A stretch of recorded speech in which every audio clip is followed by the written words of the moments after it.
For millions of years, this lake thrived. But now it is dying. Poisoned by humans who put themselves above nature. It's time to stop the killing. It's time to heal our planet. It's time to remove your footprint. Agenda 21 is coming soon.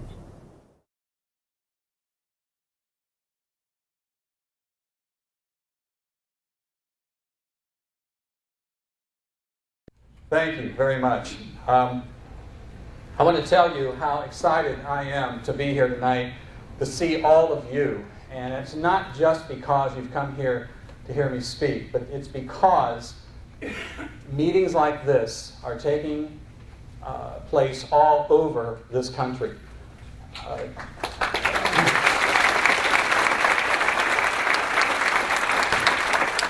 it was not very long ago when that was not true. There were 4 or 5 of us talking about Agenda 21 over the last 15 to 18 years to very empty rooms. And in the last year and a half, that has changed. And I'll tell you, when you walked in this door tonight, you joined a revolution. And I thank you for that.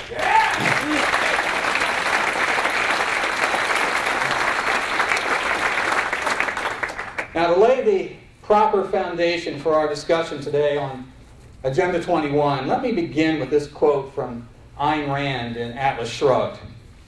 Quote, "When you see that trading is done not by consent but by compulsion, when you see that in order to produce you need to obtain permission from men who produce nothing, when you see money flowing to those who deal not in goods but in favors, when you see that men get richer by graft and pull than by work, and your laws don't protect you against them, but protect them against you, when you see that corruption being rewarded and honesty becoming self-sacrifice, you may know that your society is doomed." And I think that sets the stage very well to discuss Agenda 21. Now, the official word is out about me. According to several newspaper reports from around the country, I am only here to spread wild conspiracy rumors to scare you into fearing your benevolent government. Guilty as charged. Well, you all know that something is very wrong in America. Every day, government at all levels grows ever more out of control, more intrusive in our personal lives, more of a threat to private property, all in total and flagrant disregard of the expressed will of the electorate. The fact is, Americans have grown to fear their own government. Life is getting harder. There is less optimism about the future. The once prominent phrase, the American dream, seems to have been dropped from our vocabulary. The reason? America is going through what Al Gore called a wrenching transformation of society. Now, those are powerful words. But what was he talking about? What kind of transformation? What has changed? And where does that transformation originate? How does it directly affect your daily life?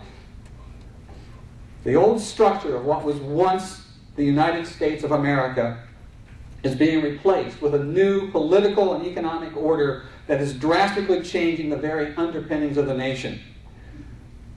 These are being replaced with a new ruling authority created to mandate proper conduct for every citizen in a newly organized society. Now there's a radical statement. It's being done quietly, behind the scenes, without debates, without votes, and with no official announcement. Yet this new ruling authority has become the official policy of the federal government, of every state government, and is moving rapidly into nearly every city, town, and county in the nation. The ruling authority is called sustainable development, and it's the blueprint for transforming human existence, and it's fully outlined in a UN document called Agenda 21. I've had 18 years of experience to study every aspect of sustainable development in Agenda 21, and I have learned that it is an absolute threat to everything free Americans hold dear. Here's what I know. There's a new language taking over government. The typical city council meeting discusses comprehensive development, density, historic preservation, and partnerships between city and private business. Civic leaders organize community meetings run by facilitators as they outline a vision for the town enforced by consensus. Free trade, social justice, consensus, carbon footprints, partnerships, preservation, stakeholders, land use, environmental protection, development, diversity, visioning, open space, heritage, comprehensive planning, critical thinking, and community service are all part of that new language. What are they really talking about? What mental pictures come to mind when those words are used? Where was such language first developed? Well, the term sustainable development was born on the pages of a United Nations document called Our Common Future. That was the official report of the 1987 UN World Commission on Environment and Development. As a result of this report, for the first time, the use of environmental protection and human development were tied to the age-old socialist goals of international redistribution of wealth. And that is the key to understanding the true purpose of sustainable development in all its policies, control of all facets of the economy. Here is how the UN described Agenda 21 in one of its own publications in 1993 in an article entitled Agenda 21, the Earth Summit Strategy to Save the Planet. It said, quote, Agenda 21 proposes an array of actions which are intended to be implemented by every person on Earth. It calls for specific changes in the activities of all people. Effective execution of Agenda 21 will require a profound reorientation of all humans, unlike anything the world has ever experienced. I've never read a more powerful statement of a purpose for government. And yet, when you and I point it out and protest against it, we are attacked as fringe radicals. Astounding. Here is the exact course that brought Agenda 21 to America and into our local community. The infrastructure pushing the Sustainable Development Agenda is a vast international matrix. At the top of the heap is the United Nations Environmental Program, the UNEP. But the UNEP doesn't operate by itself. Influencing it are thousands of non-governmental organizations, or NGOs. These are private groups which seek to implement a special political agenda. Through the UN infrastructure, particularly through the UNEP, these NGOs have great power. And I should point out that true NGOs are groups that are officially sanctioned and certified by the United Nations to participate in these international efforts. They don't just announce, we're a new group and we're going to go and do this. They have to fill out an application that's about that thick, and they have to pledge that they are going to be true to the goals of the United Nations. Prior to the 1992 Earth Summit in Rio de Janeiro, these sanctioned NGO groups spent considerable time writing and creating the document that would be introduced to the world as Agenda 21. At the Earth Summit, nearly every head of state signed agreement to follow Agenda 21, including George H.W. Bush. Agenda 21 is not a treaty that has to be ratified by the Senate. Rather, it's what's known as a soft law policy, a guideline that the nation agrees to implement through its own legislative process. And that's the reason why it is so difficult to follow it from the UN down to your city council. There's been an array of things in between. President Bush in signing the document, committed the U.S. to implement the policies of Agenda 21. That sent the policy to our federal bureaucracy, which started to set it in motion. Agenda 21 then gained huge momentum when in 1993, President Bill Clinton issued an executive order to create the President's Council on Sustainable Development and make it official U.S. policy. Take a look at who served on that council, and you will see many of the same NGOs which helped write Agenda 21 for the United Nations. They include Jonathan Lash of the World Resources Institute, one of the three most powerful organizations influencing the UNEP. Also on the President's Council were John Sawhill of the Nature Conservancy, and Jay Hare of the National Wildlife Federation, and Michelle Perrault, International Vice President of the Sierra Club. All players in the creation of Agenda 21, now openly serving on the President's Council with a specific mission of implementing Agenda 21 into American policy. And there's an even more direct connection between Agenda 21 and our federal government. Listen carefully. Included at the UNEP table to develop the policy, along with all the NGO groups who helped write it, are these players in the federal government. These include the Department of State, Department of Interior, Department of Agriculture, Environmental Protection Agency, National Park Service, the U.S. Forest Service, and the Fish and Wildlife Service. These agencies send representatives to all UNEP meetings. It costs millions of dollars for them to do that. They spend hours and hours and hours there helping write policy. Now, why do they do that? If Agenda 21 is just a myth that has no effect on our government. You might remember a great deal of discussion during the Clinton administration about the idea of a reinvention of government. Vice President Al Gore was put in charge of that reinvention, and that should have been our first clue. The invention, of course, was sustainable development. The purpose of the President's Council was to translate the guidelines of Agenda 21 into public policy to be administered by the federal government. And that step-by-step process translated into the ruling authority through which a UN plan, Agenda 21, has become unquestioned U.S. policy throughout the nation. It was invented by NGOs through the UN. It was brought to the U.S. through the President's Council. And through federal and state legislation, it is being implemented on the local level through the involvement of those same NGOs who helped write it. They started at the top. They surrounded the people who wrote the legislation on the federal level. They moved to the state level, knowing full well what that legislation was and all the strings attached to it. And they got the states to pass legislation that made the local governments put these programs in place. And then they went into the local communities and they put the pressure on your local officials. That is the path that got it into your neighborhood. Sustainable development is not a local policy or local idea.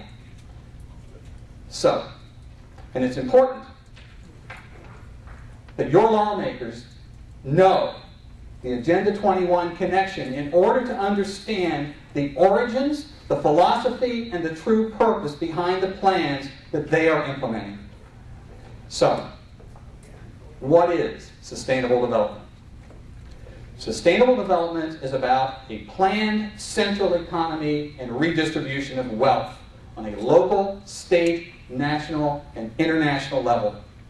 The process by which it is implemented creates a matrix of locked-away land or severe land use controls, control of energy and energy production, control of transportation, control of industry, control of food production, control of development, control of water availability, and control of population size and growth. Most of their policies and regulations are issued under the excuse of protecting the environment. This is the process through which America is being transformed. It is what your elected officials are really doing as they use terms like comprehensive development plans, energy audits, open space, and historic preservation. That is Agenda 21 and sustainable development.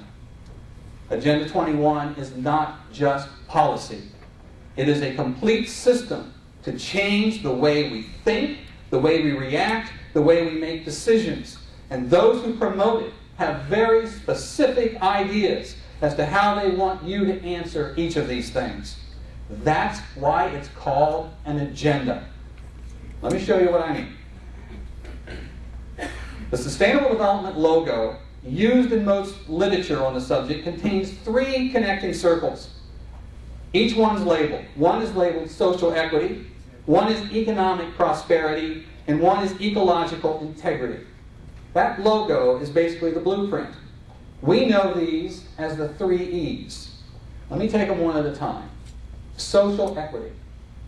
I will tell you straight out, if you fail to grasp the social equity plank of sustainable development, then you simply have no grasp of this issue, period. Social equity is based on a demand for social justice. Social justice is described as the right and opportunity of all people to benefit equally from the resources afforded us by society and the environment. That is a nice way of saying redistribution of wealth.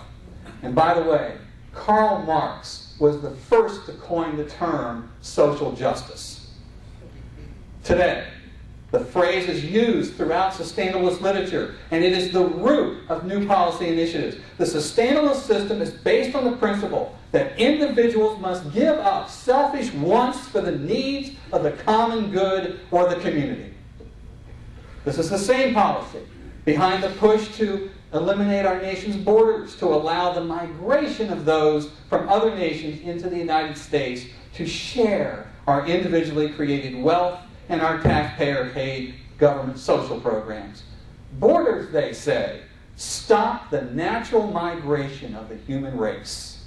National sovereignty, they say, is a social injustice. According to the sustainabilists, it is a social injustice for some to have prosperity if others do not. Profits are made at the expense of the people. And so, sustainable policy is developed from that starting position.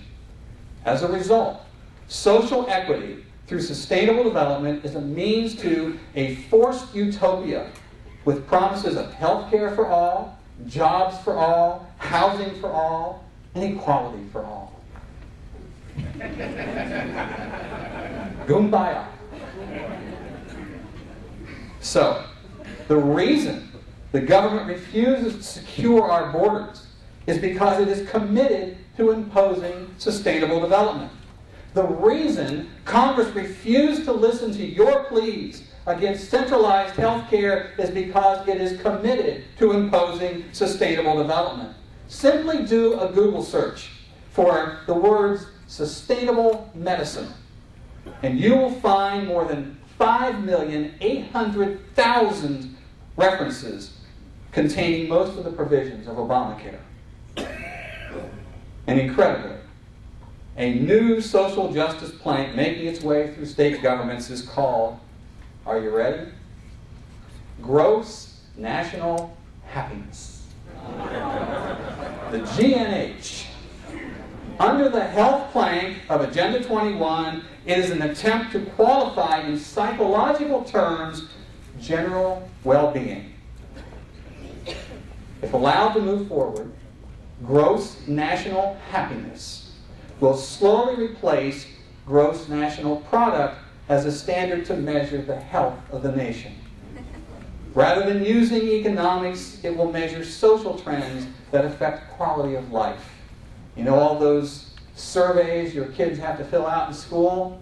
It'll be part of the Gross National Happiness Survey. And this is combined with, are you ready? The Happy Planet Index, the HPI, developed by the New Economy Foundation with support from the Friends of the Earth, and I'm quite sure several of your tax dollars. At its core, the Happy Planet Index argues that long and happy lives must be the economy's ultimate goal and not merely all that insatiable economic stuff. and you wonder why the economy is collapsing as the rantings from a bad LSD trip it becomes serious policy actually considered by real government agencies? What I've just revealed to you come from official documents from the state of Maryland and more. Last week in Tennessee, there was a major rally demanding gross national happiness. The second of the 3 E's, economic prosperity. The international system of Agenda 21 encompasses the free trade movement that created the North American Free Trade Agreement, or NAFTA, and public-private partnerships, all pulled together in a government-driven economy called corporatism. It is not capitalism or free markets, though it may have some of the trappings. The marketplace is still there, but ultimately, corporatism does not trust the marketplace to do what the elites want done. The partnerships allow for special tax breaks, access to land for some developers, but not for others, non-compete clauses in government projects that guarantee profits, access to grants and lucrative special government projects, and much more. Under public-private partnerships, there is a guarantee of protection and profits. Corporations that play ball get the power of government, and government gets to hide behind the independence of private business. Thus, the partnership between corporations and government is done at the expense of ordinary people, the exact opposite of free markets controlled by consumers. This is the new way business is being run in America under sustainable development. The business plan of the day: lobby for regulations. They argue that it is good for the economy, creating jobs by destroying things from the past. They say it's good for the economy to enforce regulations to make people buy things they didn't need before. It's certainly not free enterprise or open markets. The true description is government-sanctioned monopolies, right out of the Mussolini fascist playbook. And the third E, ecological integrity. Well, this is the excuse for it all.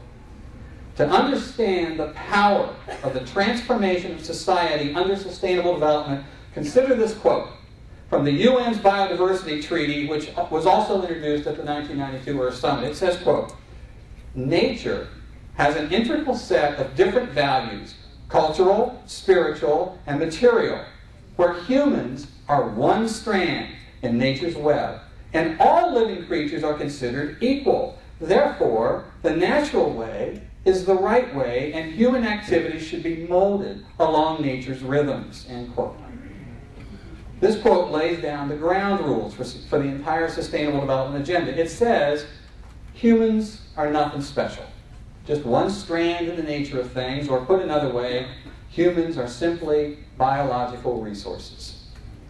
Sustainable policy is to oversee any issue in which man interacts with nature, which of course is literally everything. This is necessary, sustainabilists say, because humans only defile nature. In other words, sustainabilists view man as nothing more than a swarm of locusts which swoop down on nature and sucks it clean until there's nothing left. Nothing good comes from man, according to sustainabilist doctrine.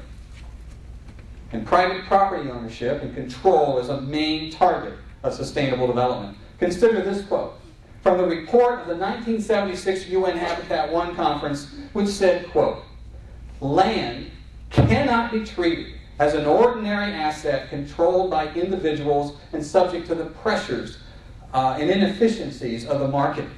Private land ownership is also a principal instrument of accumulation and concentration of wealth, and therefore contributes to social injustice," end quote. The fact is, Agenda 21 is a blueprint to completely change our society to a top-down, planned central economy in a strange mixture of socialism, fascism, and corporatism. To convince Americans to accept it required that they would have to get us to sacrifice our natural rights voluntarily. The answer? Environmental Armageddon. You must sacrifice freedom to protect the planet. It's urgent, we're told. Do you doubt that? Then consider this quote by Alexander King, co-founder of the Club of Rome. He said, quote, "In searching for a new enemy to unite us, we came up with the idea that pollution, the threat of global warming, water shortages, famine, and the like would fit the bill. All of these dangers are caused by human intervention. The real enemy, then, is humanity." So the urgency is on.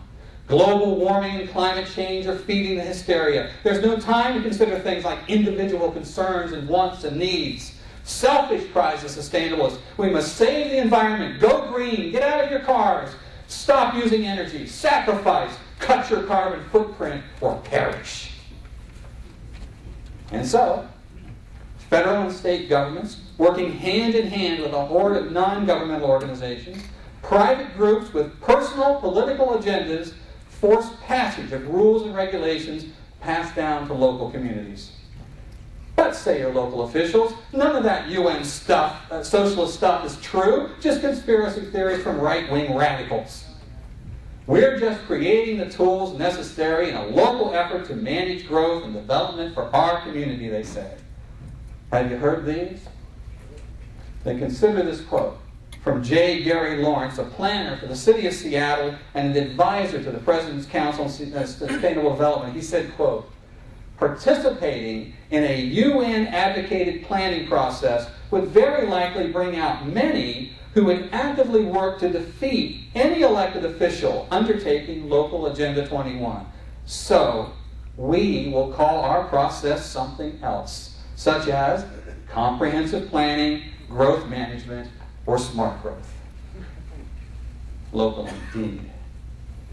The sustainable development is the process by which America is being reorganized around the central principle of state collectivism using the environment as bait.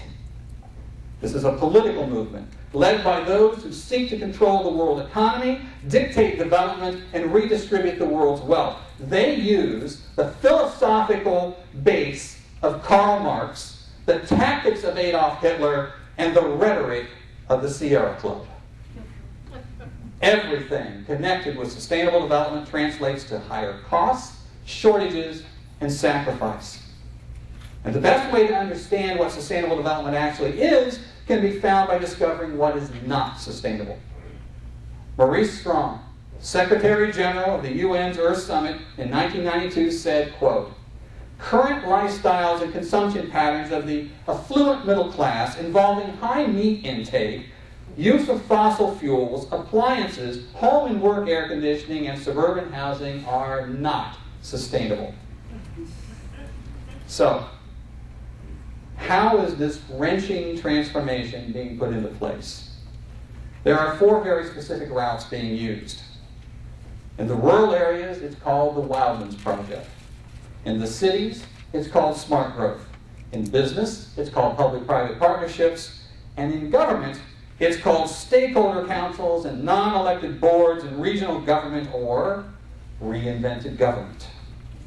Let's take them one at a time.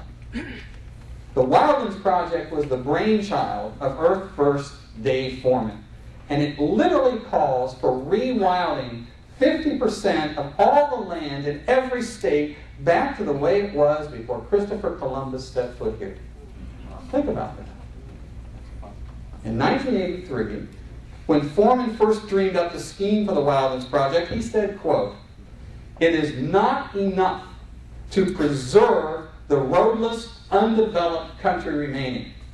We must recreate wilderness in large regions, move out the cars and civilized people, dismantle the roads and dams, reclaim the plowed lands and clear cuts, and reintroduce extirpated species."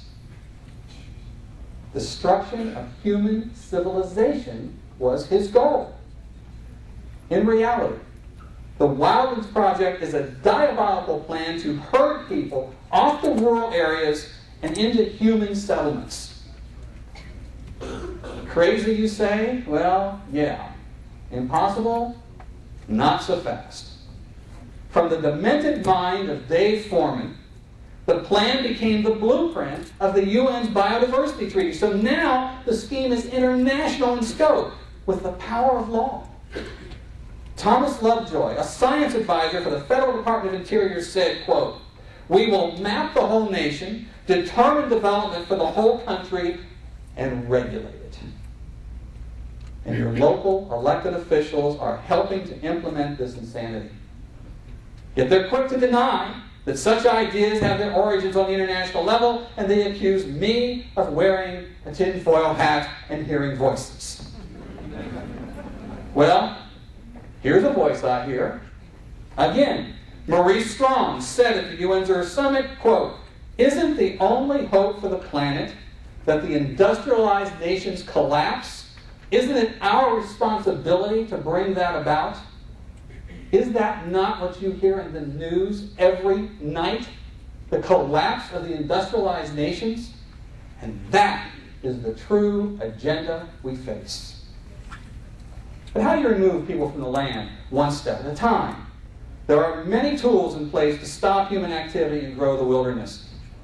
Deny grazing and water rights on public lands. It becomes more difficult and more expensive to run the farm or the ranch, and eventually it goes out of business. Lock away natural resources by creating national parks. It shuts down the mines, and they go out of business. Call every mosquito-infested swamp and occasional mud puddle a wetlands, and ban any development around it.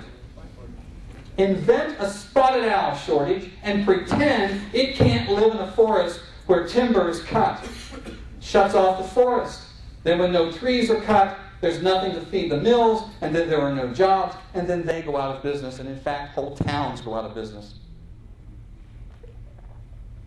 In the state of Maryland, they are considering a plan to ban septic tanks as a means to protect the Chesapeake Bay, even though there is no evidence that septic tanks do any damage whatsoever. In fact, they've proven to be one of the best inventions we ever had. The only result of the ban will be to make it impossible to live in a rural area unless you want to spend millions, several millions of dollars on a private water treatment plant. The Wildlands Project comes in many names and many programs. Wilderness areas, comprehensive land use plans, bikeways, greenways, heritage areas, land management, rails to trails, open space, wolf and bear reintroduction, conservation easements, and many more. Each of these programs is designed to make it just a little harder to live on the land, a little more expensive, a little more hopeless. In reality, the process is simply herding people off rural land and into human habitat areas or cities. The second path to sustainable development is called smart growth. They put a line around the city and tell you no growth can take place outside of that line. Urban sprawl, they say disdainfully. They refuse to build more roads as a ploy to get you out of your car and into public transportation, restricting mobility. Now, new highways, they say, are feeders to more development, so it must be stopped. They even stop the widening of existing roads for the same reason. So roads become overcrowded and gridlocked, and they blame development. Their new ploy is to force cars to share the road with bikes. The complete street, they call it. And in many smart growth cities, new apartment buildings now have no garages or parking lots. We don't want any stinking cars here. Smart growth creates an unnatural restriction on space inside the controlled city limits. What happens? There's a shortage of houses and prices go up. And that means populations will have to be controlled because now there's a shortage of land. And that's why kind, compassionate environmentalist Dr. Jacques Cousteau declared, in quote, "In order to stabilize world populations, we must eliminate 350,000 people per day." Sustainables call for 85% reduction in human populations. Now, after we're done here tonight, we have set up outside here in the hall some containers of Kool-Aid. We would like all of you to do your patriotic duty and go out and drink some And you won't have any environmentalists in your way blocking it because they won't get in that line. 85% reduction in human population. How's that done? Do we use the proven success of China's population control methods and of forced abortions and sterilizations? The Chinese, I can tell you, are huge supporters of sustainable development, and I'm sure that they've got some great ideas they can share with us about getting rid of people. Of course, comprehensive development plans are the tool of choice in nearly every city in the nation to produce the proper smart growth community. Through these plans, energy and water use is tightly controlled. You control the water, you control everything. Smart growth advocates force individuals to live in denser communities that take up smaller tracts of land per housing unit. Planning advocates and government bureaucrats are forcing such planned communities across the state and the nation, and those plans put severe controls on private property. The fact of the matter is, in a smart growth community, there can be no private property. It's community. And the third way to sustainable development, inside the human habitat areas, our cities and our towns, government is steadily being controlled by an elite ruling class called stakeholder councils. These are mostly NGOs who, like thieves in the night, just show up and stake their claim to enforce their own private agendas. The function of legitimate elected government within the sustainable system is fast becoming little more than a rubber stamp to create and enforce the dictates of the council. It's the demise of representative government. And the councils appear and grow almost overnight. You'll find watershed councils that regulate human action near every trickling stream, river, or lake. Meters are put on wells. Special action councils control home size, tree pruning or removal, even the color you can paint your home or the height of your grass. Historic preservation councils control development in downtown areas, disallowing expansion and new building. Sometimes they even disallow repairs on existing buildings unless specific, expensive, perhaps non-existent materials are used. In rural areas, we find the establishment of fire safety councils that prevent those living in wooded areas from removing vegetation and dead trees from wooded areas or on their own land, because to do so wouldn't be natural and damages the ecology. And that's why the fires are burning so hot in the West now. So as a result, forests can't be cut. Farmers pay taxes to draw their own water in their own wells.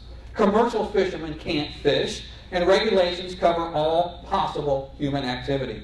Once the councils are established, it becomes nearly impossible to discuss issues with your elected representatives. Instead, they will automatically refer you to the proper council or administration or department run by unresponsive appointed hacks armed with their own political agendas.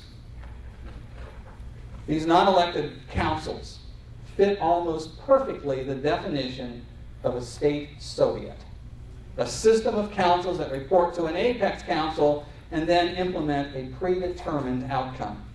Soviets are the operating mechanism of a government-controlled economy, the exact opposite of a constitutional republic.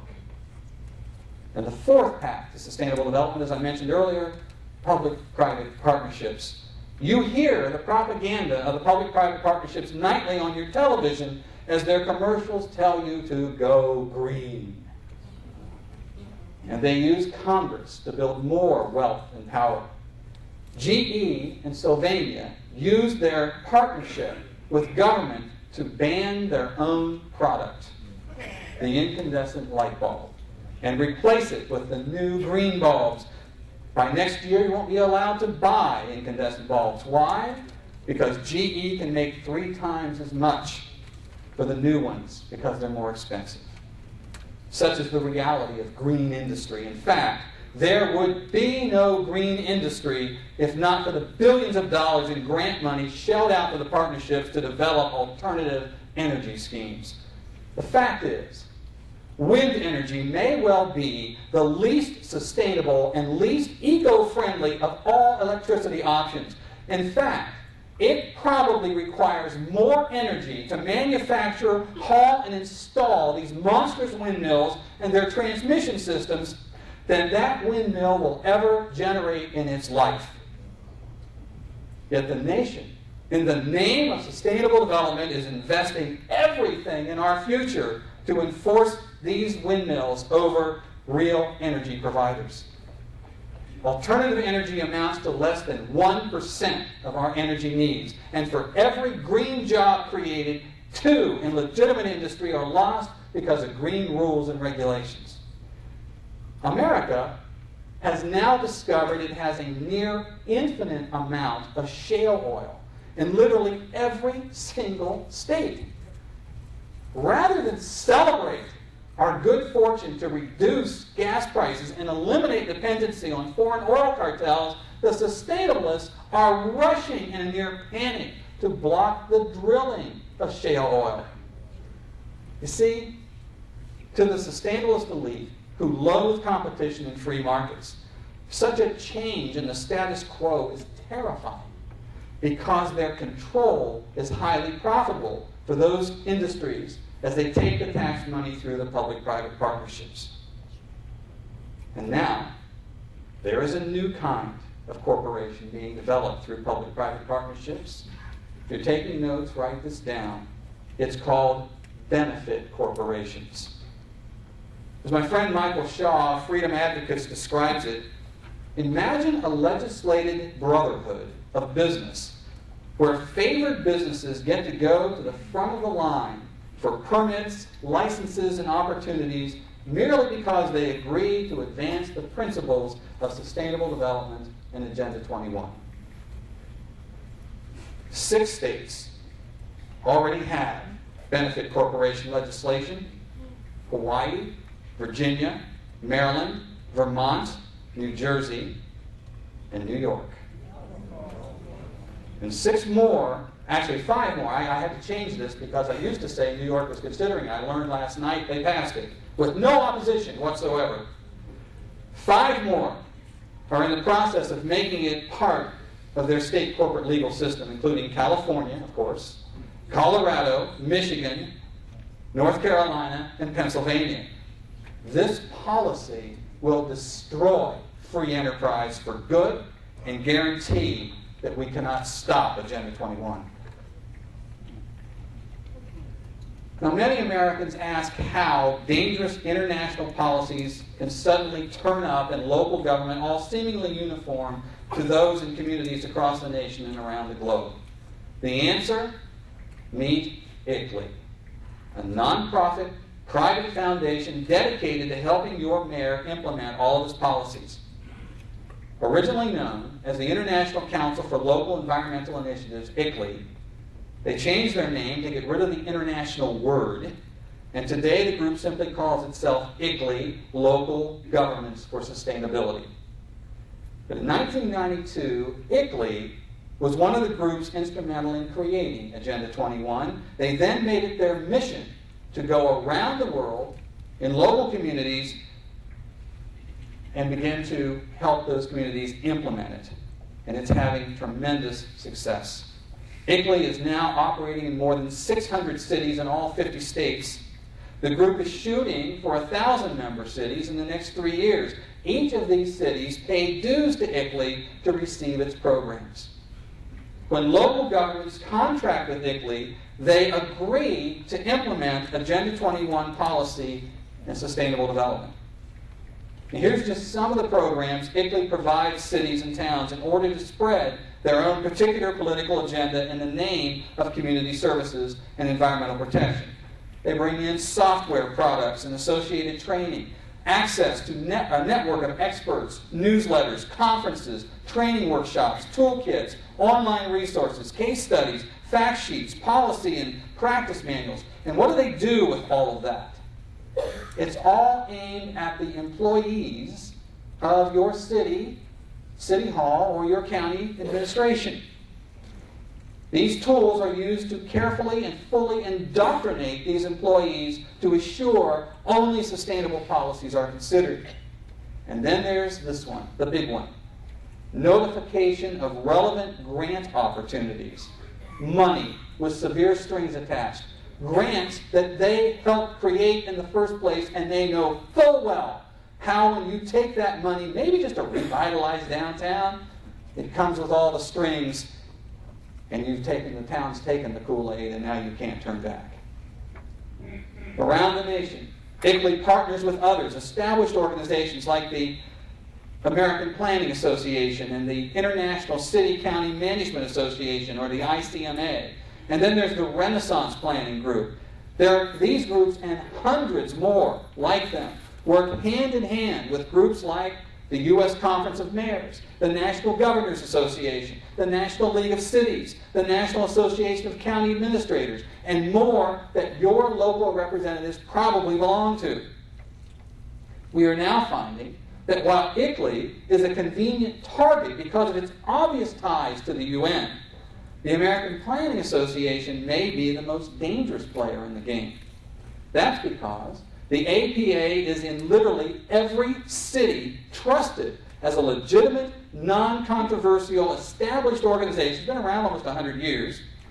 Nothing here to tie it to some international UN conspiracy, we're told. Well, again, not so fast. The APA just issued its new planning guide sent to every community in the nation. A quick look through it finds references to social justice, smart growth, promotion of affordable housing, protection of, that's paid for by your tax dollars, by the way, protection of farmland, stopping urban sprawl, combating climate change, dealing with homelessness, energy preservation, provisions for child care, and more, all out of the social justice plank of Agenda 21. These are the people who are making policy. These are the people your local elected officials trust to be mainstream. These are the true enemy of freedom in America. That's how these policies quickly spread across the nation as enforced regulations. And here are some of the results of those efforts. Across the nation, state legislatures are passing laws requiring cities and towns to establish comprehensive development. That include high-density urban development areas, controls on energy and water, controls on transportation, making it more difficult to drive cars, perhaps forcing acceptance of light rail and high-speed trains. These laws are now being used as a weapon to force sustainable development at a rapid pace across the nation. Comprehensive development plans in city after city across the nation are enforcing schemes to cut their carbon footprint by controlling energy use. And here's some of what you can expect from these plans that your city fathers say will make things better. One of the most popular tools now to control energy use is the energy audit and building review. They establish quotas for electrical use and for heating and cooling pumps and water use, weatherization of existing buildings, replacement of incandescent light bulbs, and so forth. That means that government bureaucrats will come into your home or your office building and determine the amount of potential energy you should have. You will be given a list of recommendations necessary to bring your home into compliance. These may include the need for a new roof, new energy-efficient appliances, new windows, etc. In Oakland, California, the City Council did just these things. And the result was an average cost to every single homeowner of at least $35,000. And if you don't comply, you will be fined and possibly unable to sell your home until you do. Across the nation, power companies in partnership with government planners are forcing the use of smart meters. Those meters contain RFID chips. The technology enables the power company to keep track of how much power you are using and control, regulate, and ration your use of that electricity. They will set the temperature in your home. If they decide that you're using too much hot water for your showers or washing machines or too much air conditioning, your electricity will automatically be turned down or even off. Moreover, a future goal is to have all appliances replaced with those containing those same RFID chips which the smart meter will speak to for more regulations and controls. And those who protest that such meters are a violation of private property rights and freedom of choice are told that their only choice is to accept the meters or have no electricity in their home. And it just keeps getting wilder. Under the title of sustainable farming, the planners are excited about a new sustainable style of tractor to pull the plows. It's called a team of oxen. And they're serious. There is a college in Vermont that teaches sustainable farming, and they have a herd of oxen. Students are paying for an education to learn Davy Crockett's farming techniques. In San Diego, California, there have been no new docks built in that harbor for 25 years because the docks hide the sun from the plankton underneath. There are now policies being advocated to place taxes on the use of toilet paper, on the number of miles you drive in your car, and on the use of plastic bags. Well, in Washington, D.C., they just banned the bags. Get that out of the way. Next on the agenda is to, quote, radically abandon the flush toilet. They call it, quote, one of the world's most destructive habits. Shame on you. The Bill and Melinda Gates Foundation have made a donation of $3 million to 8 universities to reinvent the flush toilet. The EPA is now providing funding to NGO groups to run training programs for people to photograph and report neighbors who may be committing crimes against the environment. This summer, Obama signed Executive Order 13575 to create the White House Rural Council. The Council is a list of the most aggressive agencies and departments of the U.S. government. It will bring an army of regulators into rural areas to completely control every decision of land use, farming, and development. It will even affect curriculum in schools.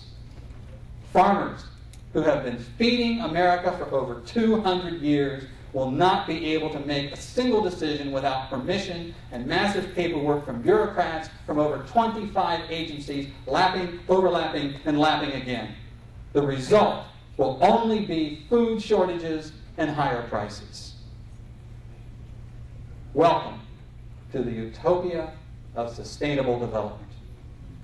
This is Big Brother at its worst, and it's planned control enforced by your local leaders and representatives in partnership with ICLEI, an organization whose vice chairman,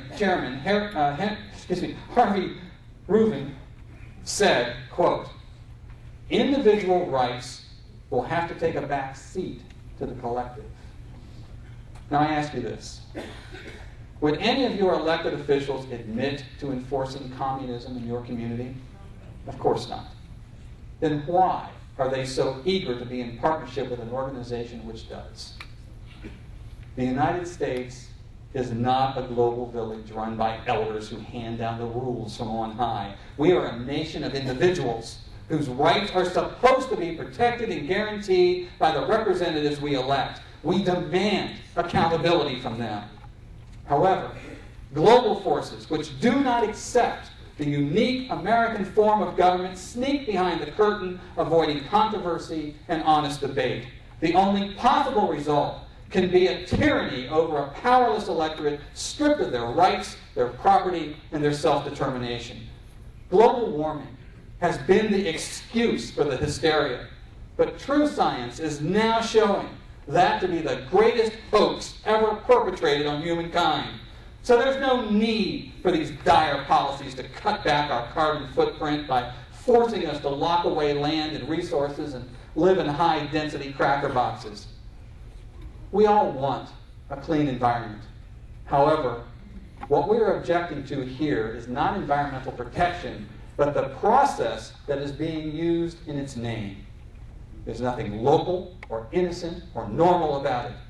This is an international agenda created by ideological zealots working hand in hand through massive international gatherings sponsored through the United Nations. At those massive meetings, documents are carefully prepared for the signatures of leaders of every nation. Once signed, the bureaucracies of the nation use documents like Agenda 21 as a blueprint for legislation and regulations. To write that legislation, the bureaucrats work hand in hand with the same zealots who wrote the UN documents it's based on, and then these same UN-sanctioned NGOs, such as the Sierra Club and the Nature Conservancy, team up with local groups like the American Planning Association to apply pressure and make sure local city councils and county supervisors toe the line. The resulting non-elected boards, councils, and regional governments appointed by an ecoligarchy answerable to no one is the perfect definition of a Soviet, centrally controlled economy. And ladies and gentlemen, I assure you, we cannot restore our unique American republic if our communities are little Soviets.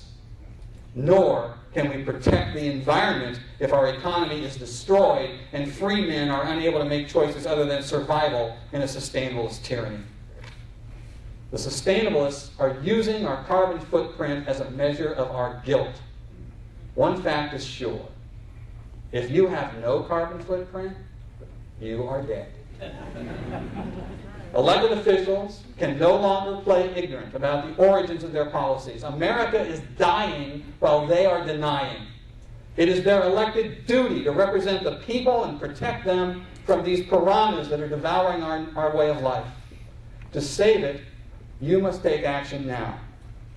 And understand that the main battle is being fought not in Congress, but right here on the local level. If America is to survive, you and I must stop sustainable development in Agenda 21 now at every level of government. We must stand up and protest at every city council and county commissioner meeting, at every planning board, and at every consensus meeting.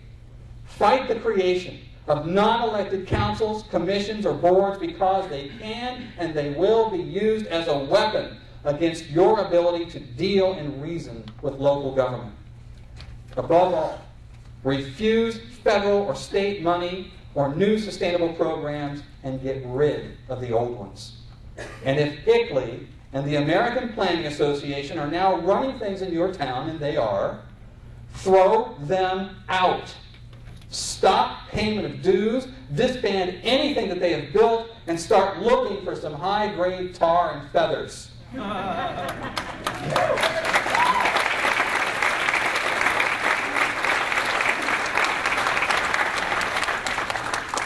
And if your elected representatives continue to ignore you while playing footsie with those leading this tyranny, then you must force them out of office. Your survival depends on it.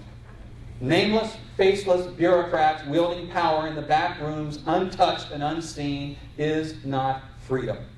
The sustainabilists now haunt the upper levels of the federal government, our state houses, and our city council chambers. In these very dangerous times, it is easy to despair over our nation's future. They have achieved many of their goals, but they have not yet won. Their whole agenda is built on a house of cards that stands only when you are ignorant and compliant. And their arrogance and their impatience to force the policy into place is resulting in a stir of the American people. We are beginning to move the rock of freedom uphill. We are on the threshold of great change because the word is quickly spreading about Agenda 21. After 18 years of issuing warnings about Agenda 21, finally, opposition is being heard. In the past 10 months, at least 10 communities have taken action and revoked contracts with ICLEI. It started in January with Carroll County, Maryland, then Amador County, California, then Montgomery County, Pennsylvania, then Edmond, Oklahoma, then Las Cruces, New Mexico, then Spartanburg, South Carolina, then Albemarle County, Virginia, the home of Thomas Jefferson, then Plantation, Florida, then James City County, Virginia, where America basically started in Jamestown. And just most recently, Lexington, Virginia, rejected its contract with Italy. And there's more. In the Washington State Legislature, they are establishing an anti-Agenda 21 caucus. In Bonner County, Idaho, County Commissioner Cornell Razor is working to establish a property rights council as an official arm of the county government. It will oversee all legislation coming before the county commission and will determine if it violates private property rights. And just this past week, I participated in a national conference call of activists to help move the Property Rights Council idea across the nation. Activists in Tennessee are already moving to implement the idea. The state legislature in Wisconsin now has a bill before it to allow local community governments to repeal comprehensive development plans they were forced to put together under smart growth legislation. It also eliminates the grant program that was set up to finance the smart growth schemes. And finally, Florida state legislature has passed and the governor has signed legislation to repeal smart growth legislation for the whole state.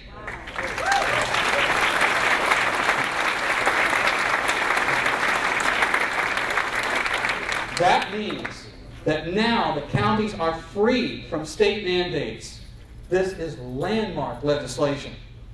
And every day I talk to activists across the nation hoping to be the next community to kick these zealots out. In several counties, anti-Agenda 21 candidates are starting to appear on ballots. Some of them are even so determined that they're running as write-ins. In a panic, ICLEI is now rushing to cleanse its website of any mention of Agenda 21. Our opponents are trying their best to ridicule us and paint us as a movement of extremists. It's not working. We are getting stronger every day. For the first time since I started down the road to expose Agenda 21, I believe we will succeed in crushing it.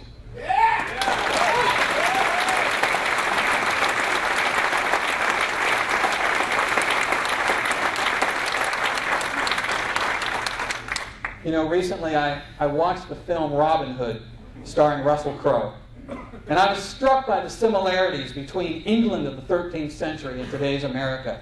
It was a time of serfs who had no rights, no property, and only poverty in their future. It was a time when the king owned everything, from land to livestock. And it was a time when tax collectors could literally confiscate everything you had in the name of the king, leaving you with virtually nothing.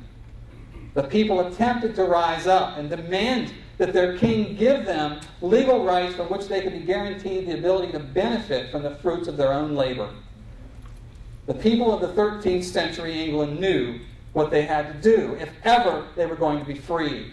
The slogan under which they organized was, "Rise and rise again until lambs become lions."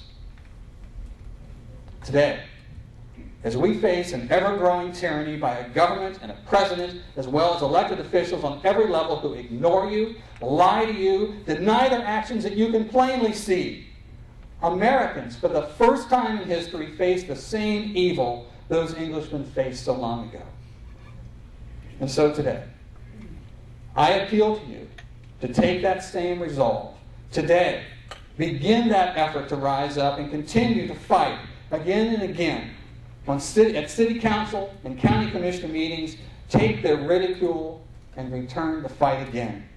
Stand up to these self-proclaimed stakeholders and outsider NGOs, the carpetbaggers of our day.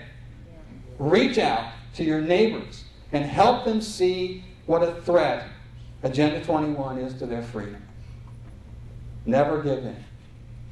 Rise and rise again until lambs become lions. Thank you.